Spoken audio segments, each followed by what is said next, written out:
Team up, dream up. For girls, finding your team is game-changing, which is why Metro Bank are championing the growth of women and girls cricket across England and Wales.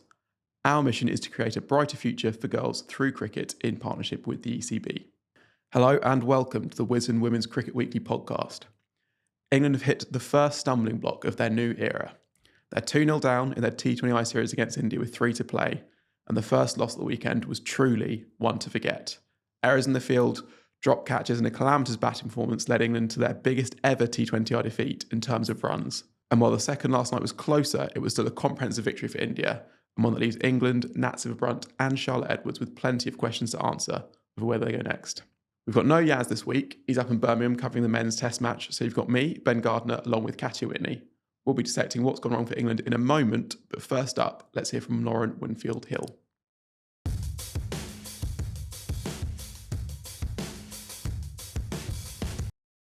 Lauren, 2 games into the series, 2 comprehensive wins for India. What's gone wrong from an England point of view?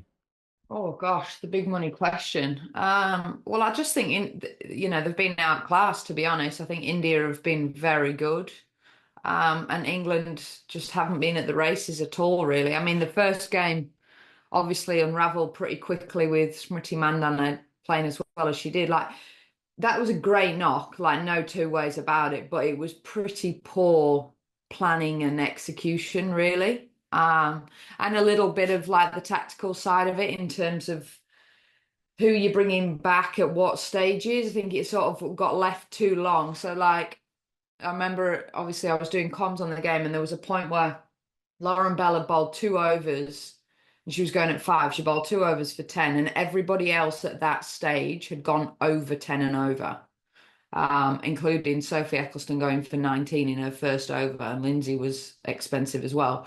So, and I think it was about the 12th over, and I think you're sort of like, you're past halfway, but if you can sort of back end it with your bowlers and come out unscathed and get Mandana out at that point, I thought, you know what, they can wrestle this back to something like a 180. And, on that sort of surface in the outfield, there was, electric.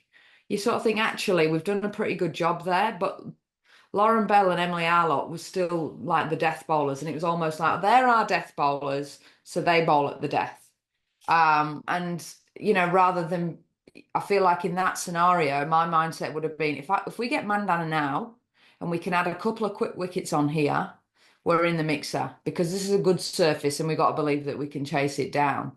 And it was almost like pre-planned, these are the death bowlers, we'll just hold them back for the death, rather than, try and go for the kill. And just like, in that scenario, you've got to throw all the eggs in the basket. Like, you've got to try and get her out.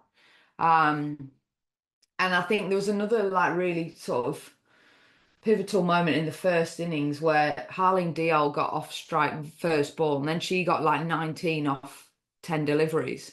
And it's like, if that first ball, if she doesn't get off strike first ball and you're squeezing on the new batter because you want to bowl 2 or 3 dots at her rather than Smriti, getting on strike and rotating, she got off strike first ball and then absolutely put her foot down. So it's like little things like that where can be quite different quite quickly. And she went on to get 40 odd at a 200 strike rate. And just like in terms of that, obviously the run chase, it unraveled pretty quick, didn't it, in terms of wickets lost, and really not to great deliveries. You look at some of the dismissals, they were quite soft, really, and I don't think that's out of order saying that, like short and wide, or just a regulation mistimed or misexecuted shot. Apart from Nat, it was it sort of went downhill pretty quickly, didn't it? Do you think England need to grab the ball by the horns a little bit more when the going gets tough in these situations? Because it's a stark contrast when they're in the field compared to that West Indies series where, Hayley Matthews aside, there wasn't real threat from the West Indies top order. And it feels like they're letting games drift a little bit in the field. They have their plans and they let things play out. And the thing you mentioned there about keeping the new batter on strike, that's a fairly basic thing that they're not managing to apply at the moment. Yeah, I think it's like it's that desire to want to be the one and be the match winner, and whether that could be it could be really simple, like trying to squeeze a new batter. It could be Lauren Bell going up to Nat and saying, "Get me on. I'm the matchup for Mandana here. I've bowled well. I want to be on." It's closing out games in chases with the bat, and it's yeah, like I say, I think it's just that. It almost sometimes feels like you're just passing the buck on to the next person to do it. It's like, oh, if I don't, someone else will do it. Um, and I'm not saying that is the mindset, but it does sort of feel like sometimes it's like, oh, there's a hope that somebody's going to do it out here rather than being like, and that person's going to be me. But yeah, like the first game, I think the first game was just an absolute drumming, and sometimes it's one of them games where it was a supreme knock. Um, and it was full of class and elegance and just like pure. Not without chances, mind, but it was a proper high quality knock. The second game for me was almost more disappointing. Yeah, I mean, England get themselves in a pretty good position, right? India 31 for 3 rather, 5 overs in. They get themselves into good position. They get Mandana early, they get Verma early, they get Kaur early, but still India managed to score 180. I wanted to ask you about spin and the playing of spin. So before this series, we were bigging up England's spin attack, Eccleston and Lindsay Smith in the side for the first time together. They've been relatively expensive across the first 2 games. India spinners have gone pretty well. Sri Charani is a name people might not be aware of. Only 20 years old, barely even played in the WPL, only played 2 games in the WPL. She's come in and done really well straight away. What is it about the playing of spin that is so different between the two sides? Because there's a massive difference in terms of India's record against the England spinners and England's record against the India spinners. I think it's twofold for me. I'll start with the bowling comparison. I think England bowled too fast. I think they've bowled too fast, especially against probably take out Shafali Verma. But I don't think there's many players in that Indian batting lineup, and probably Richard Ghosh that will stand and absolutely blaze your best ball from the crease. And I think the comparison that I'd sort of made on the first game, and I was looking at it quite closely because I sort of at that game at Trent Bridge, I thought that the Indian spinners were very effective and they got more turn and a little bit more hold. So I was trying to sort of draw comparisons as to why that was, and they bowl significantly slower. So the Indian bowlers are operating at around sort of like 54 miles an hour, and then their change up is quicker. Now, the England bowlers are the other way around. So they're sort of up at like 56, 57, and then their change up is to go slower. And I don't actually think they do that often enough. But if you look at somebody like Jemmy Rodrigues, Amanjot Kaur, those kind of players who had a lot of success in that second game, the more pace you put on the ball, Richard Ghosh to, Sophie Eccleston to Richard Ghosh at the back end, there's pace on the ball and you can get hurt in front and behind. And they got hurt a lot square at Bristol. And I think that's a big part of it is that the Indian spinners bowl slower. They make you put pace on the ball. Subsequently, there's more turn on offer. And the Indian batters, I would say, to spin are very proactive. They relocate around the crease. Jemmy in particular she pretty much doesn't stand in the same place twice. Sometimes she'll stand with the crease between her feet. Sometimes she's almost got 2 feet in the crease. She sweeps, she's got the glances. She hits down the ground. Like she's very proactive and moves around a lot. And they probably complement each other quite nicely in terms of the areas that they hit and the shots that they hit. Like you've got somebody like Richer and Shafali who aren't really big sweepers, but they'll go over extra cover. They'll hit like behind point and they'll play like a big slog sweep.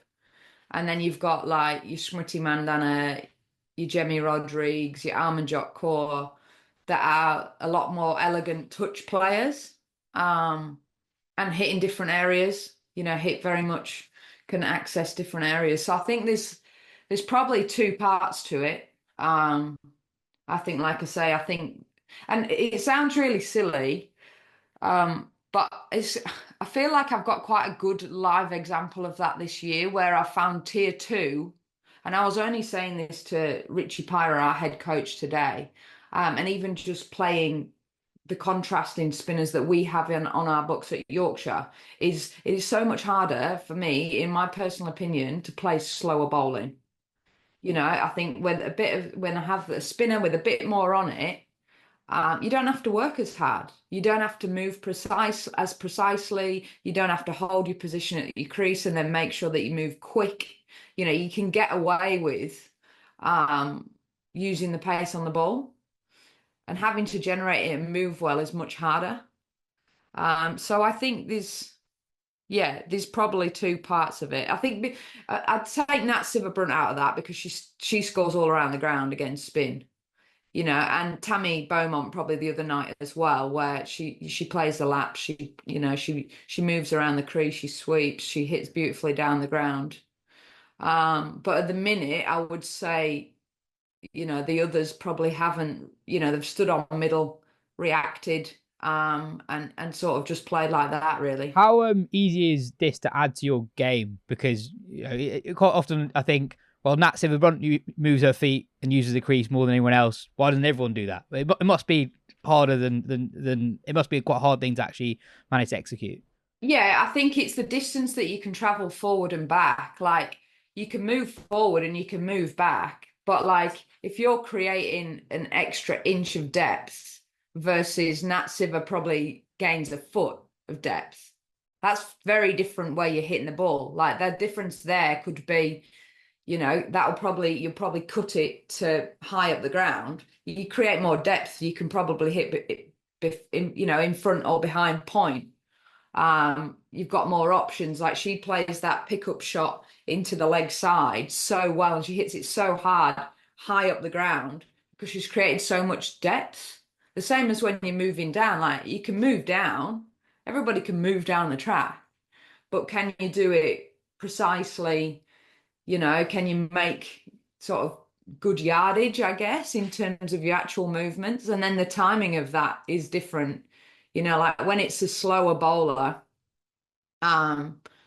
you've got to go late, but you've got to go fast. So you've got to practice holding and then going forward and back. So it's not a case of like how hard or easy. Everybody can do it.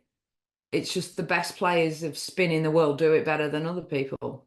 Nat Sciver-Brunt is going to miss at least the third game, potentially more of the series, with an injury. Tammy Beaumont is going to captain in her place. Tammy Beaumont wasn't in the T20 setup for quite a while prior to Charlotte Edwards coming in. What should we expect, even if it is just one game, what should we expect from Tammy Beaumont as captain? Yeah, I think that's really good from Lottie, actually. I think the obvious choices are more obvious choices, just mentioning how quickly things have turned around for Tammy Beaumont, would be like an Amy Jones or a Sophie Eccleston or a Charlie Dean, that have been a more permanent fixture in the team, in the T20 side. But I really like that, naming Tammy as captain. I think she's a knowledge of the game and a tactical, even the other night, how she paced her innings, and arguably if she hadn't been run out, she would have probably had that sort of desire and edge to get the team over the line. It just looked like it was one of those innings where Tammy was like, chest out, I'm going to be the one here. She's just got a great cricket brain. She understands the game. She reads the game really well. She's obviously got a lot of experience in captaining with like the Welsh Fire, and I think she'll be right up for it as well. Like, she'll see this as a huge opportunity, a huge honour. And at the stage in the series, 2-0 down to India and really like getting hammered at the minute, she'll be like, right, can I be the one to turn this around and make an impact, albeit, probably only a game or two. But she'll absolutely thrive on that. From a personnel point of view, do you think England are going to change anything? Danny White-Hodge, for example, has gone. I think she's got one run or maybe 2 runs in her last 4 innings in T20I cricket, despite actually going really well for Surrey in the Blast. Do you think they'll broadly stick to the same players they've picked so far in the series? Yeah, it was interesting because I sort of heard Heather Knight on commentary saying what she thinks, which was quite interesting given that she's very much still in the fold. So Heather Knight's team was Tammy Up and Paige Schofield into the middle order. I think if you were going to make a change, that would be the change for me. I know it's a bit higgledy-piggledy. Tammy did well in the middle, but I just think so many times we go, oh, she did well there, so we'll leave her there. And it's like, yes, she did do well there because she's a world-class player and she can bat anywhere, but she is an opener. She opens for Welsh Fire. She opens for the Blaze. Paige Schofield is a middle-order player. Yes, we've seen in the 100, that she had a few innings where she belted it for the ovals, but she is a middle order player. That's where she applies her trade. So I think, I think if there's going to be changes, that would probably, in my opinion, be the most obvious choice, is to put people where they do the majority of their work. Let's not get all higgledy-piggledy here. And I just wonder whether Charlie Dean gets a go. That the left arm, the left-hander thing, Smriti Mandana obviously didn't get in the last game, but just that spinner that can take it away from the left-hander. I just wonder whether it's sort of, Lindsay's done incredibly well. She hasn't bowled badly. I'd like to see her bowl a bit slower and be a bit braver in terms of not being a defensive bowler, look to actually take wickets and get people out. I think she's a very good holding bowler, where Charlie Dean would give me that more attacking option. Cool. Well, India on top at the moment, 2-0 up. Fascinating to see how England respond. Cheers for your time, Lauren. See you next week.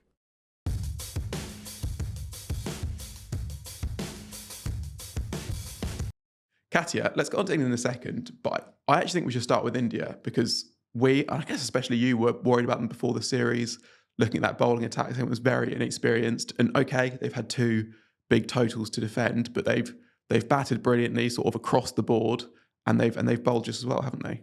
Yeah, I think when we were picking differences between the two sides, and Lauren said it as well, we were looking at the top sixes and thinking they're both pretty stacked and they're both pretty evenly matched.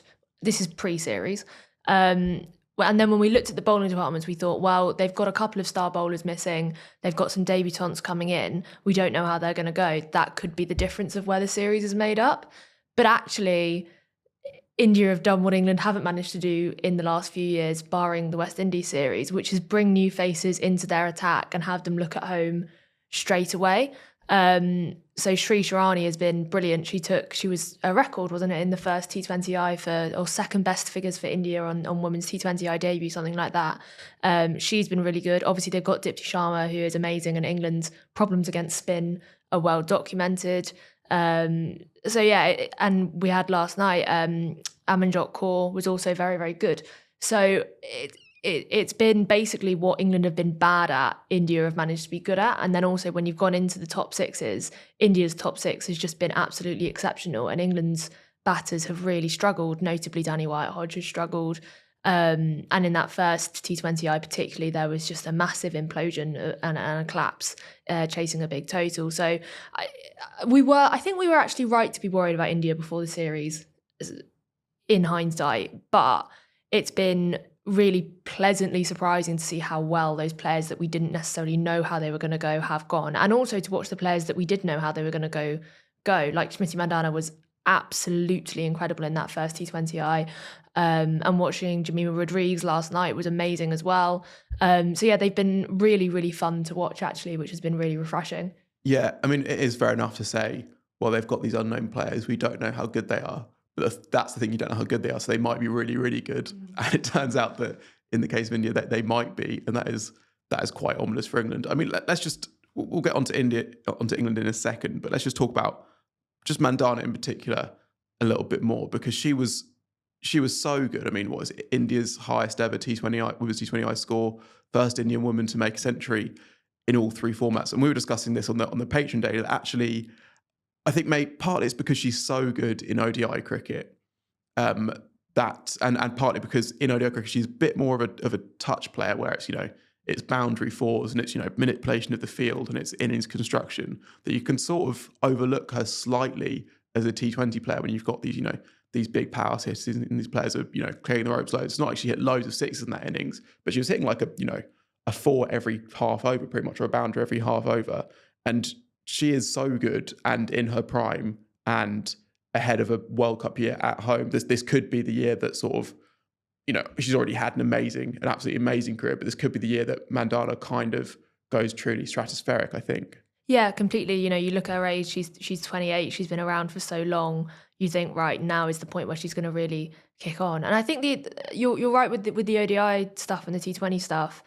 I've always lumped Smriti Mandana in a category with Laura Wolfart, as in one of, if not the best batter in the world, amazing at ODIs and test matches and good in T20s. And then I've always thought of Hayley Matthews and Chamari Atapatu and almost Natsima Brunt, that kind of player, as separate in a way, like these leading T20I figures. But when you look at Smriti Mandana's numbers over the past few years, her strike rate has skyrocketed over the last couple of years. She's matching Matthews in terms of strike rate, average, run scoring ability as the leading player in the world. And I think we do tend to overlook that. I also just think she's been around for so long, and India have so many amazing power hitters, like you say, that we tend to overlook her slightly. We just tend to go, yeah, Smriti Mandana is exceptional, rather than actually looking at it and going, no, Smriti Mandana is absolutely incredible.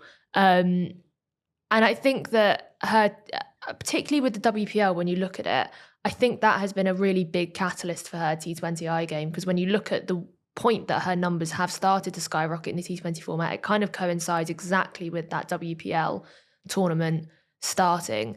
So yeah, I think she is going to go completely stratospheric in the next few years. I think it's not, she's India's vice captain. She was their captain in the first game when Harmanpreet Kaur was injured. I think at some point in the next few years, she will be India's captain, and she will be remembered as one of the great India players. Just away from Mandana slightly is another point on India, that I think what they've done so much better than England is to be completely flexible and adaptable in those kinds of situations, like having Harmanpreet Kaur injured. Smriti Mandana just came in and took up the captaincy and was completely fine, and they've been adaptable with their batting order when they were put under pressure last night, having lost 3 early wickets.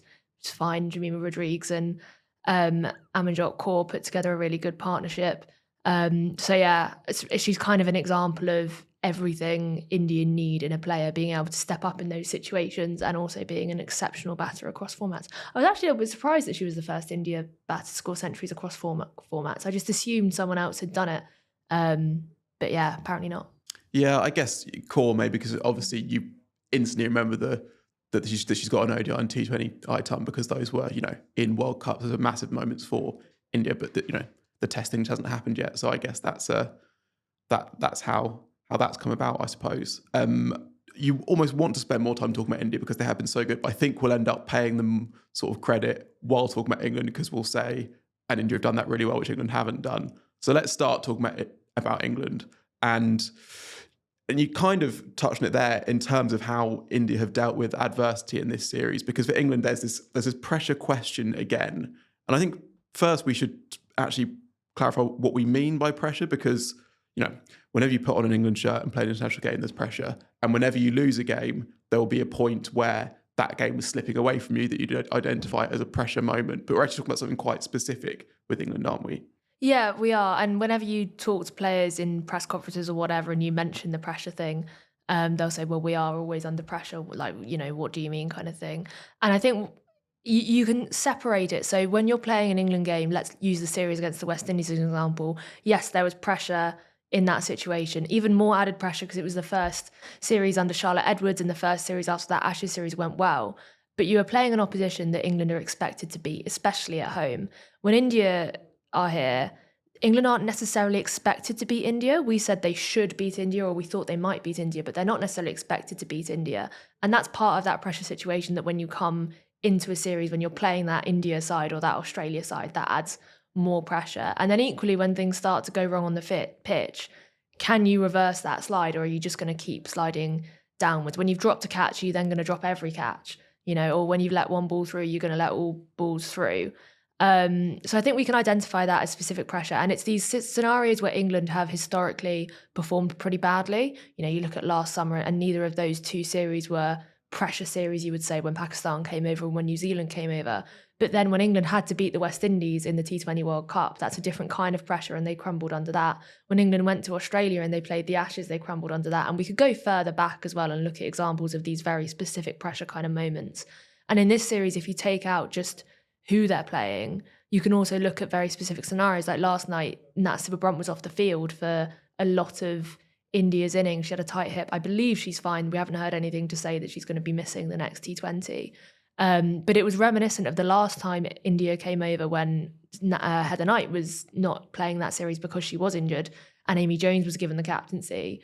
But Sophie Ecclestone ended up in practice doing most of the captaincy on the field. It was similar last night in that Sophia Dunkley was officially the one meant to be marshalling the troops on the field, but Ecclestone, playing her second game back into the side, was again the one who in practice was doing the bulk of the work.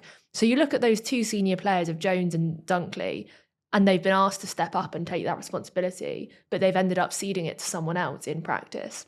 And that's the moment, that pressure moment when your captain is off the field, you want your senior players to step up, and they haven't been able to do that. So that's one of the kind of pressure failures that we can identify. We can also look at the fielding, which was truly appalling in the first T20. It was a bit better last night, but it still wasn't great. I mean, I feel like whenever we talk about these pressure problems, which I don't know how many more times we can talk about, to be honest, we're talking about an absolute clanger from Alice Capsey. And in the first T20I, there was an absolute clanger from Alice Capsey. She didn't know where the ball was and it almost hit her on the head. You can almost identify when England are crumbling under pressure by just the atmosphere on the field. When these catches go down, there's very specific types of clangers that are dropped. And when everything just starts to go wrong and there's a feeling that you just know inevitably they're not going to be able to reverse it. And that's a big question for Charlotte Edwards to answer. And it's probably the hardest question to answer, because how do you solve that? You can do all the training and practice, but it's like, I don't know, I'm not a big football fan, but I once listened to a podcast about why England can't take penalties. And they talked about like recreating everything you can do in practice, but you cannot recreate that moment where in a World Cup quarterfinal or whatever, you're asked to go and take a penalty in front of 50,000 screaming fans. It's almost the same in this situation. They can do as much practice as they want, but you're not going to be able to recreate that very specific situation. Yeah, I guess because the thing is, it's pressure, but it also feels to me like it's about self-belief. When you get into a situation where, as you say, a situation where you might not win, can you still win even though it's not guaranteed that you will? And it's also self-repeating, isn't it? That like each time you crumble under the pressure only makes it more likely that will happen next time, because you'll have all these these bad memories and bad thoughts that return and not any good ones to fall back on. So, and actually it feels not that similar to what we're talking about with South Africa's men's side, their struggles at the end of world tournaments. And I guess we'll see the next time there's a tight game they're in a World Cup, whether having won that world final at Lords, having that positive memory does help you. But for England, it just feels like they need, and to use another football analogy, they almost need one tight game to go off their backside. And then you scramble over the line in a close one, maybe, the opposition drops some catches, you see that other sides can get nervous too. And then you carry that forward into the next game, and then you win a bit more comfortably, and then it goes on from there.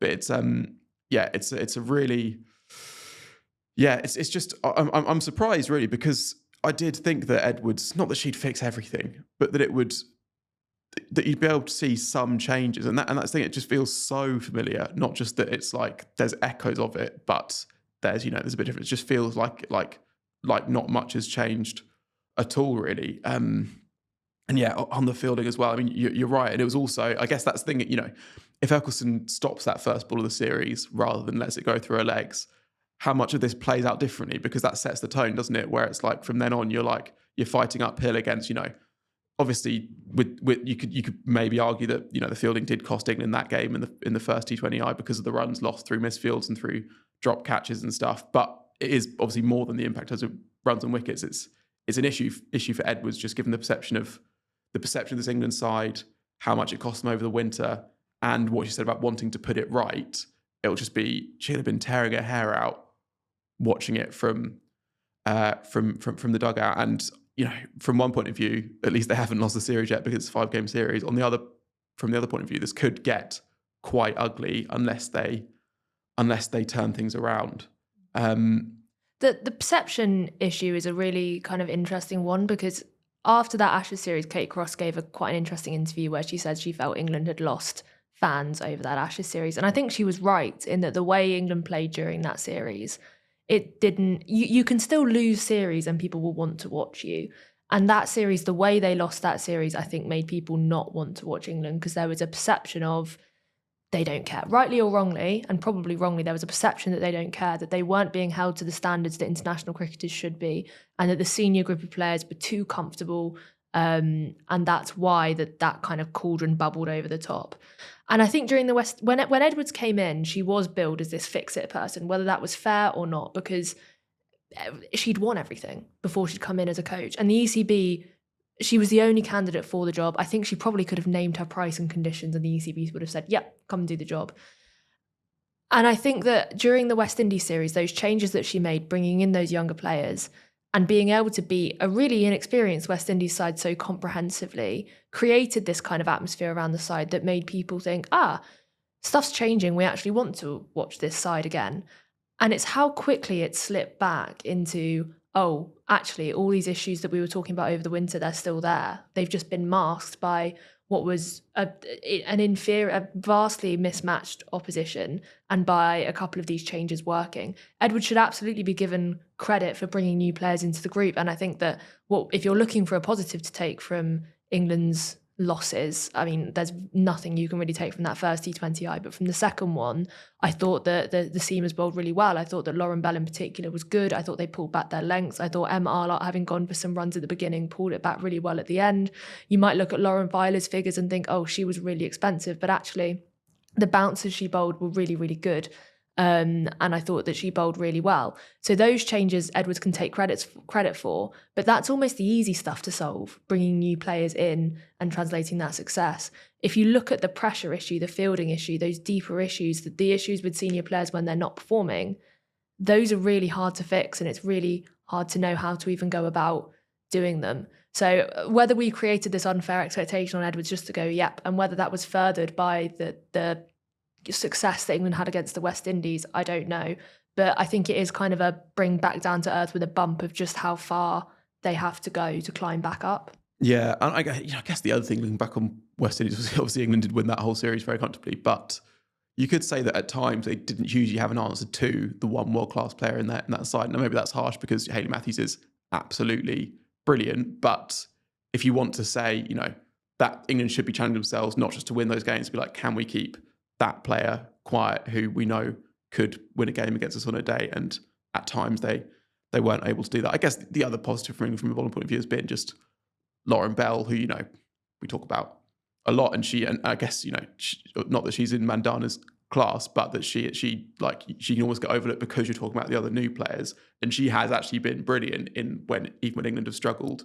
And it was interesting, I think, how England used her in that second game, because I think there would have been you might think, well, we've got the new ball, we've got to make inroads with it. And actually, they gave Alice Capter the new ball, I think, to give them a bit of leeway elsewhere to allow Bell to then bowl, say, the last over of the power play, where she gets a wicket to leave India 3 down. And then she comes back in the middle overs. Maybe she could have come back a touch earlier, but she still comes back when that partnership is building, gets Rodriguez out, helps to peg India back a little bit again. She's been really, really good. And also, she took that catch in the second game that only she could take, because only she's tall enough to take.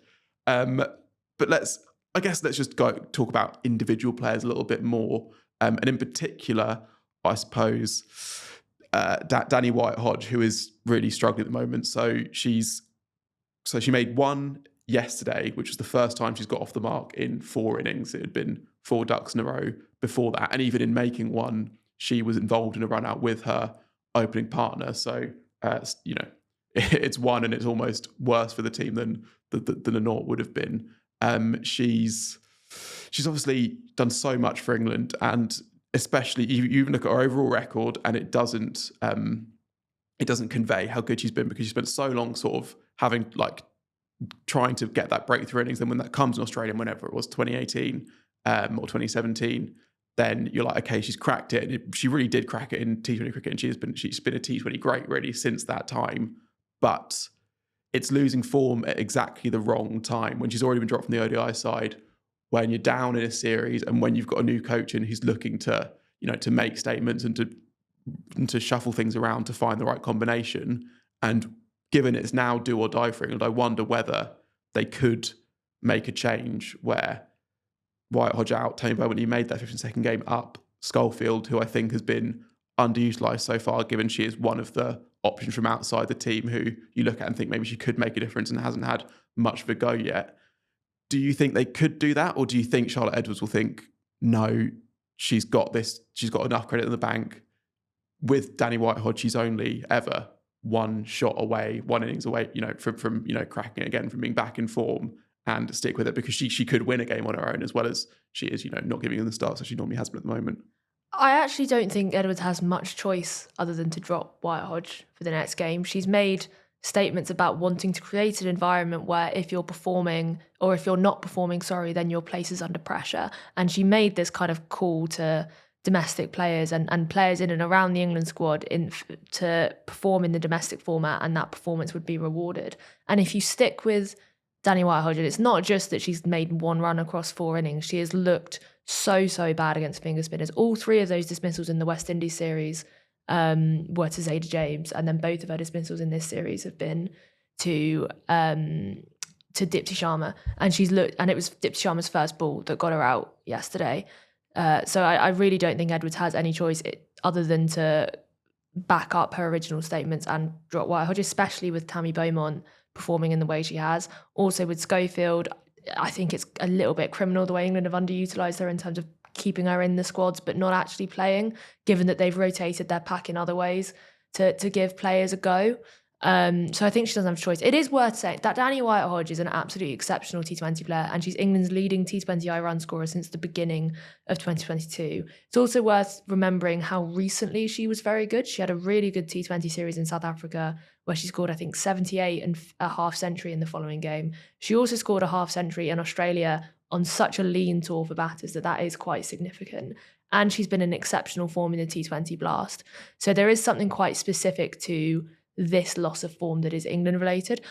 I do wonder slightly whether, and we've been quite critical of John Lewis's approach on this podcast in terms of wanting players to go out and play the way they play and show intent and not and be free. I wonder whether that environment actually much more suited someone like Danny Wyatt Hodge than this Edwards environment does or will. Lewis really liked Wyatt Hodge, and he backed her in the test format and in the ODI format when she wasn't included in that. And if you think about Danny Wyatt Hodge as a personality, she's someone who, like you say, she can score nothing and then score you, a ton, striking at nearly 200 kind of thing.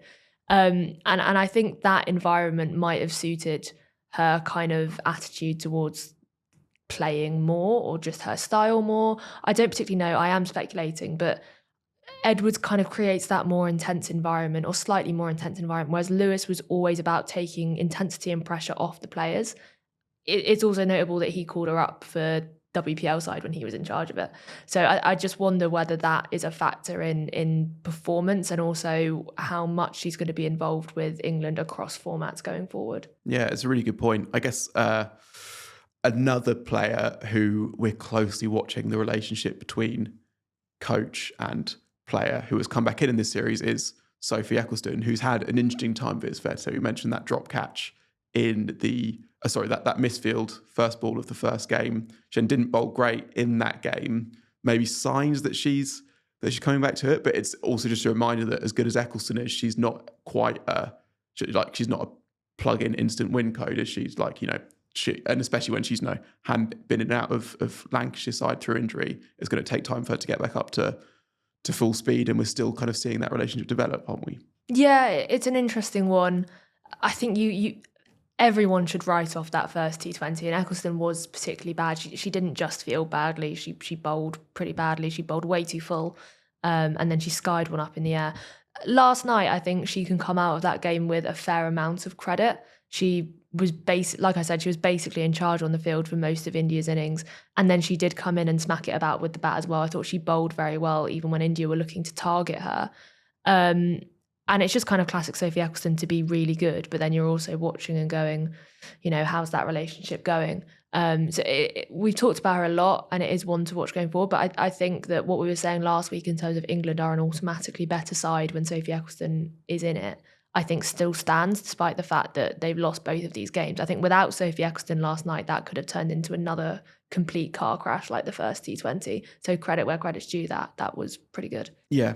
And I guess if we're looking at elsewhere England have gone wrong and actually where India have gone right, one of the things is partnerships, because England have had a good innings at least in each of the two games, and they've actually had, then a couple of 30s in the game last night, but it's not felt they've ever been able to sort of like arrest that momentum and have like a passage of 5-6 overs where they've been the side who are on top and had India searching France. India have kind of always had a bowler to turn to get a breakthrough, and that's what India have done really well, right? So it was Rodriguez and Amanjot last night, and then you had Diol and Mandana in the first game. I don't know if that's something that England need to specifically work on, but it does feel like a key point of difference between the sides, because if you're looking at anything like, we've had some players bat well, they've had some players bat well, how come England are getting smashed? I think it is because there's been just patches where it's run away from them, I guess. What else can England do from here? I know that Heather Knight, who I think has been really good on commentary, she was also basically saying that maybe it's time to give White Hodger a rest for her own good, basically. What other players could they bring in if they want to sort of shake things up a bit? I think the obvious one is, so we mentioned Schofield, but I think the other obvious one would be Charlie Dean. So Charlie Dean hasn't played in either of the first two T20s, which again, I think is quite interesting when you think that England have looked to play 3 spinners in T20s, even at home, over the last couple of years or so. And they've gone in with Ecclestone and Smith plus Capsey. So you could bring Dean in. I think that would be for Lindsay Smith. She's been quite expensive in the last couple of games. She didn't quite get it right last night either. So potentially there's room there if they're only going to play 2 spinners. So they could do that.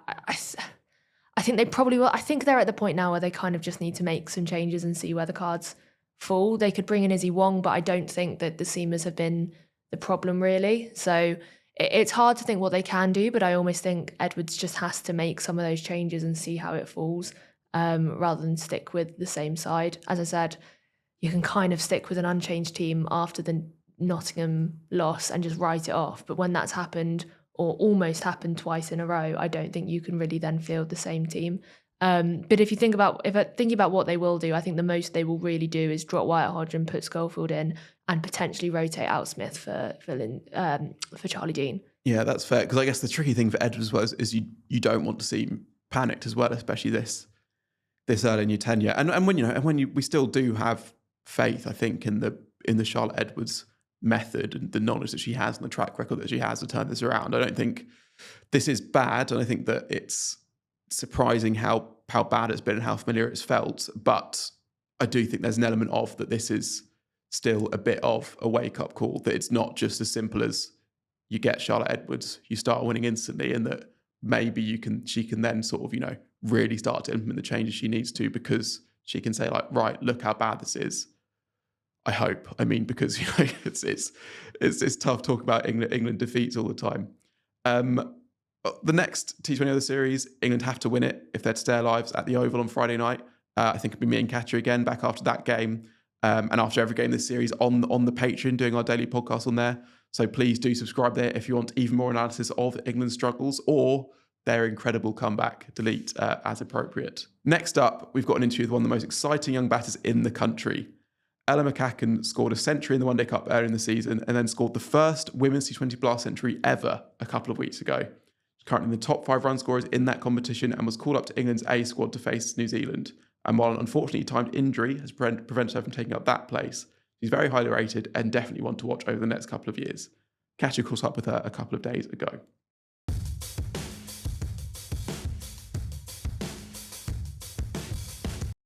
Ella, let's start with your season so far. At the time of recording, you're the second leading run scorer in the Women's Blast, averaging 81.75 in the competition.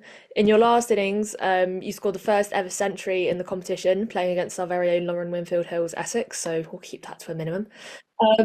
That was a pretty commanding innings. Yeah, I mean, I would say I don't think I expected it, really. I don't think many people would have expected it, especially as I think the last few years I haven't really been that much of a big player in the T20s, but I think this year I've really just stuck to my game plan and my process, and it's come off, which has been really nice. I think, yeah, to finally get a few good innings behind me is giving me confidence in the T20 format. What's changed there? If you're saying that you don't think you were at your best in the T20s in previous year, what happened over the winter, or what's clicked for you now?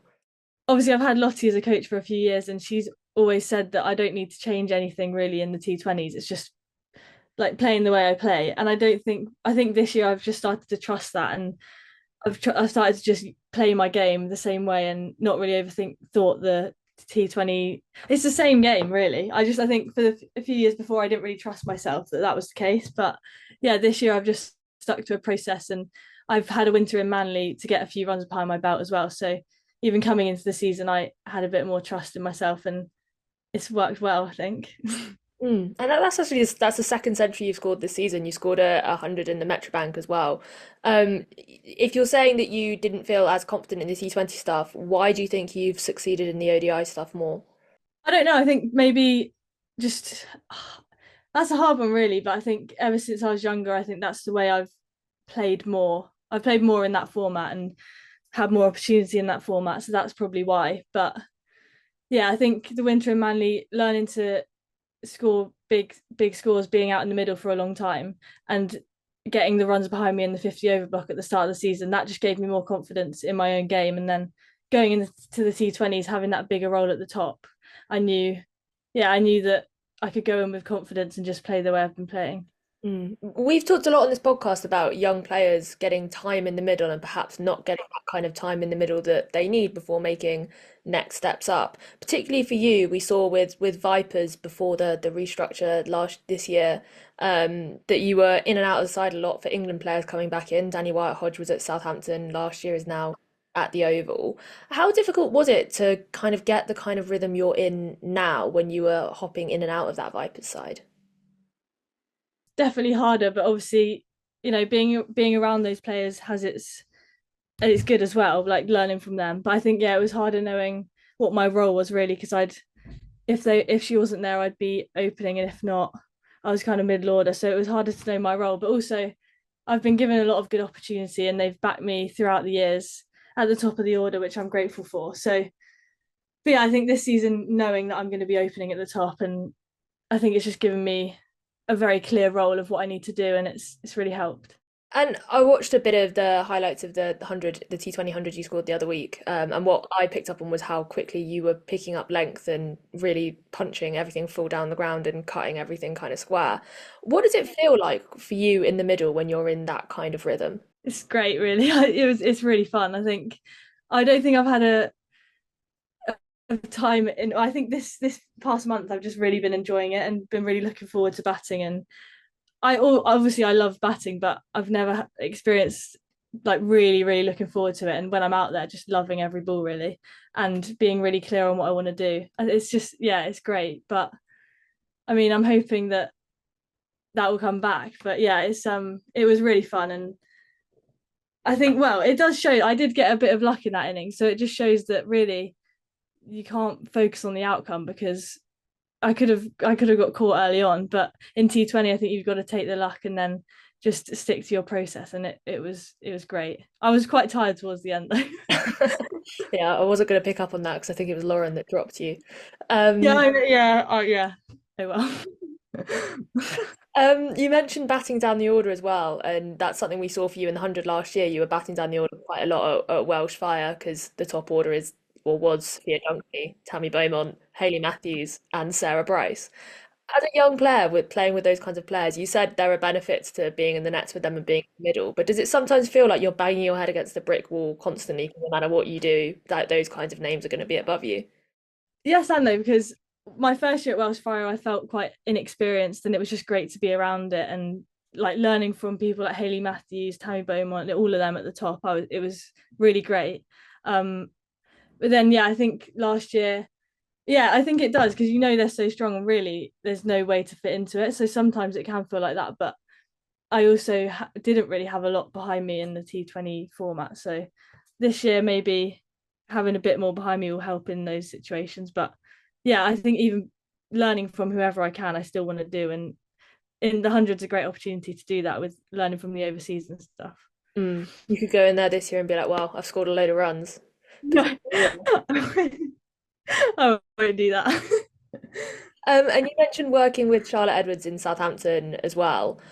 What are those kinds of conversations like when you know that you're going to be nipping out or down the order when other players come back in? Well, she's just really good at being clear on what's going to happen, and she's really good at communicating that sort of thing. And just, I think even if you're not playing, she's really good at like making you ready for when you will play and making you feel valued. So yeah, I think she's just, I don't know the specifics of the conversations, but just basically being clear on what your role is going to be and why and stuff like that. Which is, it's kind of, if she's saying Danny White's playing this week, so you're not going to play, I mean, it's pretty obvious why you're not going to play, because Danny White's such a good player. Yeah, that's fair enough. And given how successful you've been over the last couple of months, you were called up to the England A squad for the series they're currently playing against New Zealand. Unfortunately unable to take up a place in the 50 over series through injury, but looking hopeful to take up place in the T20 squad. Hopeful, yeah. I mean, I've got to see what the physio says, but I don't really know yet. But even if I don't get into that, I'm really happy to have been called up, and yeah, it was. I think I've worked a long time to try and get to that, and it's good to finally get that reward of being named in the squads. And looking a bit more at your backstory in general, what was your journey into cricket like growing up? So both my parents are PE teachers, so I think even growing up from a young age, I've always been around sport and been outside and just played every sport possible really. I played football and cricket growing up, and they just took me everywhere. I think it's kind of classic. A lot of women's cricketers have an older brother, and so I just used to go along to his games, and my dad would throw me balls the whole time, and then I used to run fine leg to fine leg for his team. I used to do, in the evenings, just do kilometers fine leg to fine leg for him, and I just loved being around it. And then I started playing for the boys team down at Seaford Cricket Club, and played through the age groups there. And I think playing with the boys is just always a good way to, I don't know, it exposes you to a lot of, I think, criticism, because I think when I used to walk out to bat, the boys used to be like, oh look, it's a girl. I think that was quite classic back in the day, but it just, you can step up to the occasion, and then that gave me a lot of confidence. And then I went through the Sussex girls pathway, which again was really good. And that was kind of my journey into cricket. And then when I got to about 17, I gave up football and realised that cricket's the way I want to go, and it's gone well so far. So was there a possibility of football as a career? Well, I'm not really sure. I played at Brighton Academy from when I was about 11 to 16 and really enjoyed it, and put a lot of hours into it as well. So at a stage, every day after school, I'd either be going to football or cricket. But I think I was always better at cricket, so I'm glad I chose it. What position did you play in football? Centre mid, which I think's done me well, because I think it was really good for my fitness at a young age to keep that engine going. Talking to like older players and stuff like that, so I don't want to say previous generation, but older generation players like the generation of Nat Silverbrunt, Heather Knight, they always talk about playing with the boys because they didn't really have an option. It's interesting to hear you say, and we should say you're 22 for people listening. Yeah. And you saying that is really beneficial. Were you playing with boys because that was the only team, or because that is generally what makes you better as a younger player? Well, at my club, it was there's no girls team, so that was my only option. But I think regardless, I think it's good to play with boys. I think with that challenge of the sort of I don't know, proving people wrong, I think is a really good way of putting it, because you did as a girl, like none of the parents would expect you to do well, and then you'd walk out and score runs and also pace on the ball and things like that. It was really good to grow up having that. But I think having both the girls pathway at Sussex and then playing boys as well was just a really good balance of having a lot of cricket and a lot of different experiences. And I think it was a good way of doing it. Separately, I would love to do some kind of data study on the percentage of professional female cricketers that don't have older brothers, because I think it would be quite I think it's loads of people have older brothers, don't they? Yeah. My brother's actually off to play today, so I'm going to go and watch him later down at Seaford. So. On the Sussex Academy, it's obviously very well known for producing some of the best female players in the country historically as well as currently. What makes that pathway so good for female players? I don't know. I think probably the structure of it, and well, I just remember having so many games, and Ian Cox was quite heavily involved, and he's obviously now really involved in Hampshire, and he's just great at getting everyone involved, making it fun. Yeah, I think I'm not really sure why, but it just was a really good setup and still is, and yeah, I think that's probably the main reason. But I think it did also, the Sussex women's team, when I first went into it, attracted a lot of really high profile players. So like George Railway, Danny Wyatt, Georgia Adams. So yeah, I don't know. I think it was just the place to be at that time. I remember speaking to Georgia Adams about this actually, switching allegiances from Sussex to Hampshire. How have you found that this season now wearing the Hampshire shirt? I think fine, because it's been Vipers for such a long time. We've been based in Hampshire, so it hasn't felt that weird for me really. I just love it at the Utilita Bowl, and yeah, I've really enjoyed it at Hampshire so far. So it hasn't been that weird. And how, on an inside point of view, transitioning from that regional to the county structure, how has that been for you, for players? Well, I think for Hampshire, it's been less of a big thing than other counties because we were quite aligned anyway with the facilities we had and with the men. So it's not felt like that big of a change. But I think having the same kit and stuff has made we've got more fans in than any year, and it's been great having the double headers and things like that. So it definitely feels more professional and more, yeah, we've got more people behind us, and it's just great really. And who are your early cricketing heroes? Who are you looking up to? So I think people at Sussex will know that Sarah Taylor was a big. I looked up to her a lot. I think she was just really ahead of her time when I used to watch her for England, and she's also from Sussex, so that helped. But yeah, she was definitely one I looked up to. Heather Knight as well. The way she bats, I've always just looked up to that, and Meg Lanning, people like that. I think they're all just great role models in the game, and people I still look up to. You've got Elise Perry coming to Hampshire. She might already be there actually. Is she there? She's not here, but no, not here yet. But yeah, I'm really looking forward to picking her brains, and yeah, she's one I watched a lot when I was younger. Yeah, I just loved watching cricket really, and people like that were just great role models. Yeah, I think particularly in the women's game, but also more in the men's game now, you actually end up playing a lot of the time with your heroes when you come through Yeah, the country so young. Do you still get starstruck? not as much. I used to be a nightmare when I was younger, but now I'm like, I think now I'm a bit older, and yeah, I just like hearing their experiences and getting tips off them really more than getting starstruck. So apart from the England A stuff, next thing for you will be the 100. Looking forward to that? I'm really looking forward to it. I'm at Manchester this year, so it's a change, new team, but I know a few of them, and I'm looking forward to playing under. I think it's really cool playing under new coaches and getting to know how they think, and being at a new ground. I think it will be a really good opportunity, and playing with Beth Mooney as well will be really good, hopefully. Yeah, big crowds in at Old Trafford as well. Yeah, I always like playing there. It's one of the good ones. Yeah, it'll be fun. Amazing. Cheers. Well, good luck, Ella. Hope your injury recovers in time for you to play the England A stuff, and we'll catch up soon. Thank you.